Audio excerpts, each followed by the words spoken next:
Hey there YouTube, it's Kyle. I wanted to do a stock update, which is what I guess I'm going to call these now, where I do things about my trains, on this new KCS Paragon 2 AC6000 that I just got.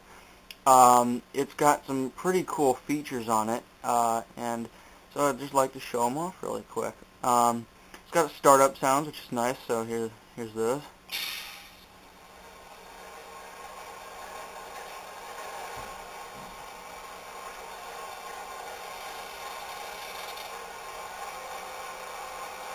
Those are pretty cool, and headlights, of course, which are dim right now because it's not moving, but you know, when it starts to move they get brighter and then dimmer when you stop. Ditch lights, and when the horn blows they'll flash. You can hear that's the air compressor right there. Bell. It's not terrible. If you cannot hear it, it's a fair bell for a locomotive. It's got some radio chatter going on. Okay, we're ready to pull. Okay, get the lid on maximum authorized speed. Okay, thank you, sir. Here we go. A little more of that. Back on the yard channel. Our conductor, want to go over to the road channel. And also, well, as I mentioned, the ditch lights flash when the horn blows, so I'll go ahead and do that.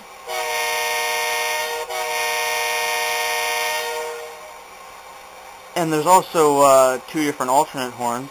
Here's one of them.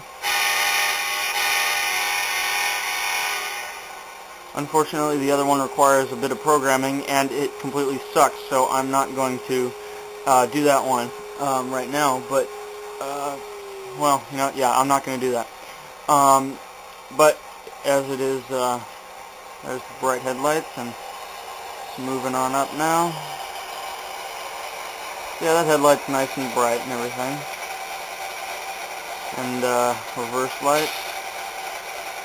Even though you can't see them, I'll display them in a minute. Also, a cool feature on this one, the number boards are constantly lit, even if it's not going in the forward direction, or even if the lights aren't on. Even if this locomotive was in the middle of the consist, per se, of the locomotives, it would still have the number board lights on, which is cool because it's prototypical. And there are some CVs you can do to turn that off, but I'm not going to because it's prototypical. Anyways, here, let me run around to the back here with the camera and I'll show you the reverse lights. Not all too exciting, but there they are. And again, they get brighter and dimmer as it begins to move or stop. Also, the thing with this here locomotive is that it comes factory direct with quite a heavy momentum factor, which is a little bit annoying, but as always that can be changed with just some CVs. But here I'm going to go ahead, I'm going to start by just running it up straight from 0 to about 60, and you'll see how long it takes to get up to any speed, you know, at all. So here I'll run it up, right up to 60 right here, and there's 60. As you can see, it's still not moving very fast, and that's back down to 0. And look back in the camera. Anyways, like I said, heavy momentum factor. I don't recommend it just because it's not, you know, in your usual DCC operations, you want to be able to stop your train quickly, and if you want to simulate momentum, that's why there's an adjustable throttle wheel so that you can move your train how fast you want it to go.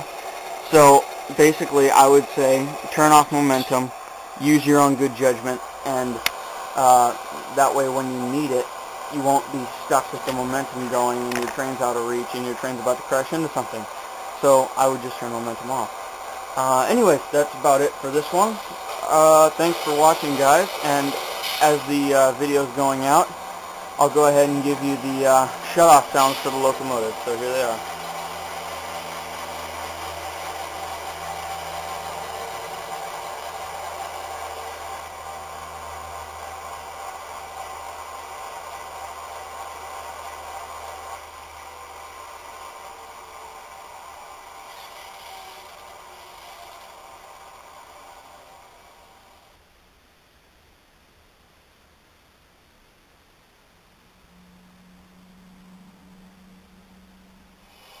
Another cool thing about this locomotive is that it is very versatile in its horn capability, so it does a very good shave and a haircut, so here's that.